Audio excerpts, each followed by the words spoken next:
হস্তিনাপুরের ধ্বংসযজ্ঞের পর মহাভারতের সেই গ্র্যান্ড অধ্যায়ের শেষ পাতা। পাণ্ডবরা যারা ছিল ধর্মের অবিচল পথিক, তারা কি সত্যি পেলেন স্বর্গের সোনালী দিক, কিংবা তাদের মাঝখান থেকে কেউ হারালেন সেই পথ? পাণ্ডবদের সেই রহস্যময় যাত্রা, যেখানে বিশ্বাস আর ক্ষমতার সংঘর্ষ, যেখানে ত্যাগ আর লোভের এক অবিশ্বাস্য গল্প লুকিয়ে আছে। আজ আমরা সেই গোপন কাহিনী প্রকাশ করব। বসে থাকবেন না, কারণ এই গল্প আপনার হৃদয় ছুঁয়ে যাবে। তার আগে বন্ধুরা, যদি চ্যানেলে নতুন হন প্লিজ চ্যানেলটিকে সাবস্ক্রাইব করবেন, ভিডিওটি ভালো লাগলে লাইক এন্ড শেয়ার করবেন। মহাভারতের যুদ্ধ শেষ হওয়ার পর পাণ্ডবরা 36 বছর ধরে হস্তিনাপুরে রাজত্ব করলেন। পাণ্ডবদের শাসন আমলে শ্রীকৃষ্ণ এবং বলরাম নিজের শরীর ত্যাগ করলেন। এটি দেখে পাণ্ডব ও দ্রৌপদীও শরীর ছেড়ে স্বর্গের যাত্রার সিদ্ধান্ত নিলেন। পঞ্চপাণ্ডব এবং দ্রৌপদী স্বর্গে যাওয়ার উদ্দেশ্যে বেরিয়ে পড়লেন, কিন্তু সবাই স্বর্গে পৌঁছাতে পারেননি।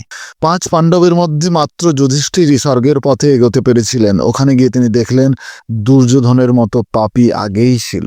এখানে প্রশ্ন আছে, পাণ্ডবরা সবসময় ধর্মের পথে চললেও তাদের স্বর্গলাভ কেন হয়নি? আর 5 পাণ্ডবের মধ্যে একমাত্র যুধিষ্ঠিরই কেন স্বর্গলাভ হলো? চলুন বন্ধুরা, আজকের ভিডিওতে আমরা জানবো সেই রহস্য। 18 দিন ধরে চলা মহাভারতের যুদ্ধ দুর্যোধনের মৃত্যুর পর শেষ হয়। এই যুদ্ধ ইতিহাসের সবচেয়ে বড় যুদ্ধ হিসেবে গণ্য হয়। যুদ্ধের পর নিজের সন্তান হারানো ধৃতরাষ্ট্র এবং গান্ধারী রাজমহলে আর আরাম করতে পারছিলেন না। তারা একাকিত্ব অনুভব করছিলেন। এই একাকিত্ব কাটাতে তারা রাজমহল ছেড়ে দিয়ে জঙ্গলেই জীবন শেষ পর্যন্ত কাটালেন। অন্যদিকে শ্রীকৃষ্ণের যদুবংশও ধীরে ধীরে বিলুপ্ত হতে লাগলো। শ্রীকৃষ্ণ পায়ে তীর লাগার এক অজুহাতে নিজের লীলা শেষ করে গেলেন। পাণ্ডবরা তখন গর্বের সাথে হস্তিনাপুরে রাজত্ব করছিল। 36 বছর রাজপরিবারের জীবন কাটানোর পর পাণ্ডবদের উপলব্ধি হলো যে এই পৃথিবীতে তাদের কাজ শেষ এবং এই পৃথিবী ত্যাগের সময় এসেছে। যুধিষ্ঠির রাজ্যের দায়িত্ব অভিমন্যুর পুত্র পরীক্ষিতকে হস্তিনাপুরের নবরাজা ঘোষণা করলেন। মহর্ষির বেদব্যাসের অনুমতি নিয়ে পঞ্চ পাণ্ডব দ্রৌপদীর সঙ্গে স্বর্গযাত্রায় বের হলেন। কিন্তু যাত্রার সময় অর্জুন লোভে নিজের গান্ডীব ধনুষ এবং তর্কস ছাড়েননি। পঞ্চপাণ্ডব অনেক নদী, পাহাড়, সমুদ্র পেরিয়ে লাল সাগর পৌঁছালেন।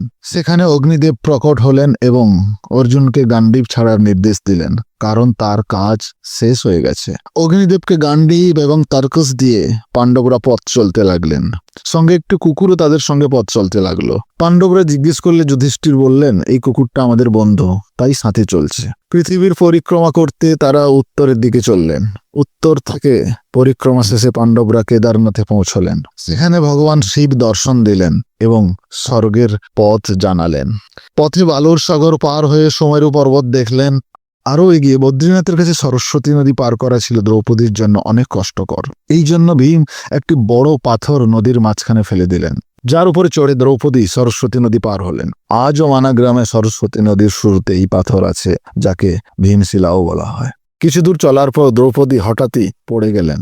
তা দেখে ভীম যুধিষ্ঠিরকে জিজ্ঞেস করলেন, দ্রৌপদী তো কখনো পাপ করেননি, তাহলে কেন সে পড়লো? ইতিমধ্যে যুধিষ্ঠির বললেন, দ্রৌপদী আমাদের মধ্যে অর্জুনকে সব থেকে বেশি ভালোবাসত, এই জন্য সে স্বর্গের পৌঁছানোর আগেই পড়ে গেল।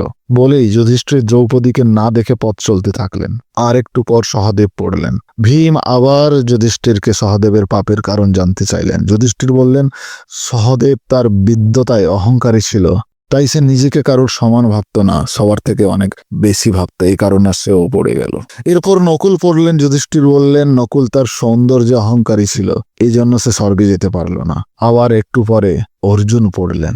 যুধিষ্ঠির বললেন, অর্জুন তার দক্ষতা ও যুদ্ধ কৌশলে ভীষণ অহংকারী ছিল। তিনি বলেছিলেন একদিনই সকল শত্রু ধ্বংস করবেন, কিন্তু তা হয়নি। সব ভাইদের পাপের হিসেব দিয়ে যুধিষ্ঠির এবং কুকুরটির সাথে সাথে এগিয়ে চলল। কিছুক্ষণ পর ভীমও পড়ে গেলেন। তখন ভীম যুধিষ্ঠিরকে জিজ্ঞেস করলেন, আমি কেন পড়লাম? যুধিষ্ঠির বললেন, তুমি অতিরিক্ত খেতে, নিজের শক্তি দেখাতে অহংকারী ছিলে, এই কারণে আজ এই অবস্থা। এবার শুধু যুধিষ্ঠির আর কুকুর বেঁচে ছিল। যাত্রা শেষ করে তারা স্বর্গের দরজায় পৌঁছালেন। সেখানে দেবরাজ ইন্দ্রকে দেখতে পেলেন। ইন্দ্রকে দেখে যুধিষ্ঠির বললেন, আমার 4 ভাই দ্রৌপদী যাত্রায় পড়ে গেছেন, তাদের আমার সাথে নিয়ে আসুন। ইন্দ্র জানালেন, তোমার ভাই এবং দ্রৌপদী শরীর ত্যাগ করে আগে থেকেই স্বর্গে আছেন, তোমারই কেবল শরীর নিয়ে স্বর্গে যাত্রার সুযোগ হলো। ইন্দ্র বললেন, এই কুকুর যেটা তোমার সঙ্গে আছে, এ কিন্তু স্বর্গে যেতে পারবে না। তখন যুধিষ্ঠির বললেন, এই কুকুরও আমার সাথে যাবে।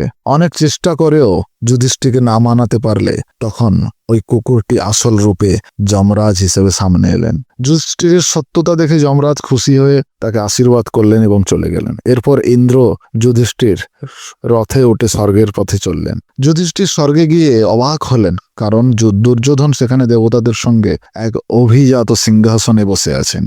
যুধিষ্ঠির তখন ইন্দ্রকে কারণ জানতে চাইলেন। তখন ইন্দ্র জানালেন, দুর্যোধন জীবনে অসত্য এবং অন্যায় করলেও যোদ্ধাদের সামনে লজ্জা ছাড়াই সে তার সাহসের কারণে আজ এই সম্মান পেয়েছে।